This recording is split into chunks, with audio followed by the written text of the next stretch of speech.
नमस्कार दोस्तों, आज के इस वीडियो में हम बात करेंगे विशेषण किसे कहते हैं, विशेषण के भेद कितने होते हैं। तो चलिए चलते हैं परिभाषा पर। विशेषण किसे कहते हैं।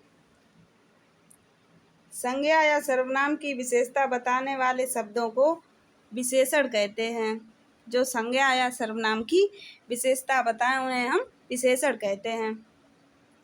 उदाहरण है, राम बहुत ईमानदार है। यहाँ पर राम की विशेषता बताई गई है कि राम कैसा है। राम कैसा है? ईमानदार। ईमानदार विशेषण हो गया।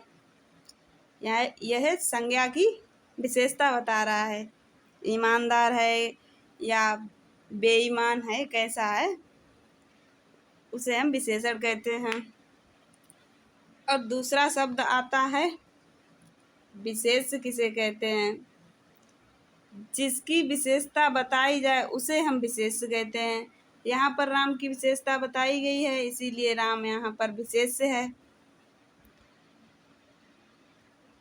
जिसकी विशेषता बताई जाए उसे हम विशेष कहते हैं। और तीसरा शब्द है प्रविशेषण किसे कहते हैं। देखिए यहाँ पर प्रविशेषण है। प्र का मतलब पहले। जो विशेषण की भी विशेषता बताए, जो विशेषण की भी विशेषता बताए उसे हम प्रविशेषण कहते हैं। यहाँ पर राम की विशेषता बता रहा है, ईमानदार है। अब कैसा ईमानदार है? थोड़ा ईमानदार है कि कम ईमानदार है या बहुत ज़्यादा ईमानदार है। तो यहाँ पर राम बहुत ईमानदार है, तो यहाँ पर प्रविशेषण हुआ बहुत। ठीक है। अब विशेषण के भेद कितने होते हैं। विशेषण के मूल 4 प्रकार के भेद होते हैं। नंबर 1 है गुणवाचक विशेषण। नेक्स्ट संख्यावाचक विशेषण। नेक्स्ट परिमाणवाचक विशेषण। और लास्ट है सार्वनामिक विशेषण। नंबर फर्स्ट, गुणवाचक विशेषण किसे कहते हैं। जो शब्द संज्ञा या सर्वनाम के गुण, रंग, गुणधर्म, स्वभाव का बोध कराते हैं उन्हें हम गुणवाचक विशेषण कहते हैं। गुणवाचक विशेषण कहते हैं। जैसे राम बहुत अच्छा है या गोपाल बहुत मोटा है। तो यहाँ पर गोपाल का गुण बताया गया है कि गोपाल मोटा है, पतला है, उसे हम गुणवाचक कहते हैं। उदाहरण के लिए भला, बुरा, पापी, ये सब गुणवाचक विशेषण हैं। सेकेंड है आसमानी, लाल, पीला, यह रंग में आते हैं, ये भी गुण बताता है, गुणवाचक विशेषण। नेक्स्ट तथा सेकेंड है संख्यावाचक विशेषण किसे कहते हैं। जो संज्ञा या सर्वनाम की संख्या का बोध कराएं उन्हें हम संख्यावाचक विशेषण कहते हैं। जैसे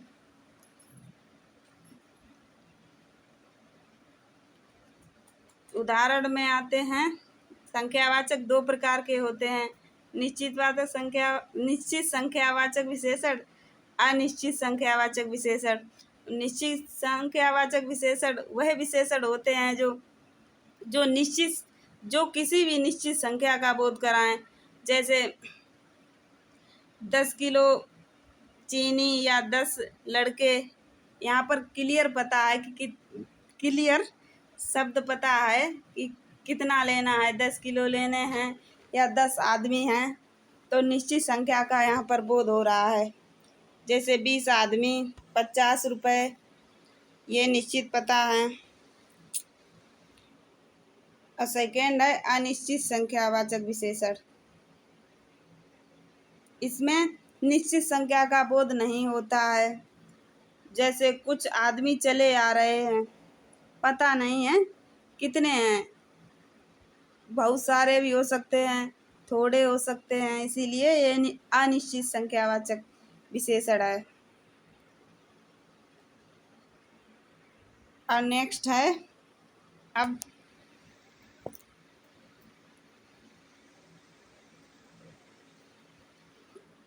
परिमाणवाचक विशेषण किसे कहते हैं? जिन विशेषणों की संज्ञा या सर्वनाम के परिमाण का बोध होता है उसे हम परिमाणवाचक विशेषण कहते हैं। इसी को हम मात्रावाचक विशेषण भी कहते हैं। परिमाण का मतलब होता है नाप तौल की जाए। ये भी दो प्रकार के होते हैं, निश्चित परिमाणवाचक, अनिश्चित परिमाणवाचक।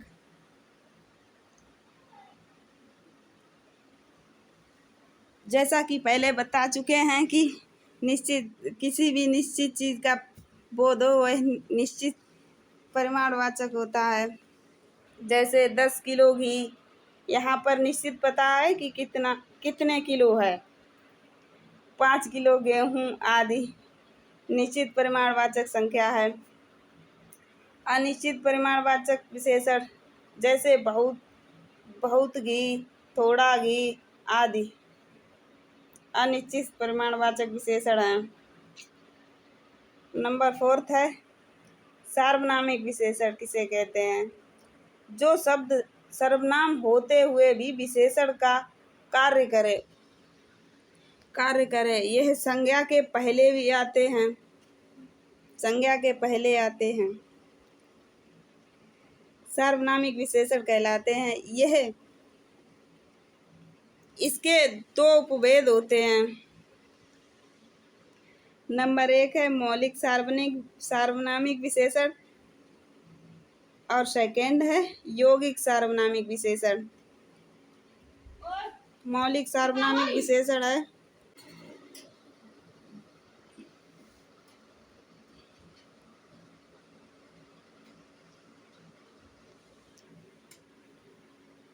देखिए, यह घर मेरा है, जहाँ पर यह है वह है आए वह है मौलिक सार्वनामिक विशेषण होते हैं।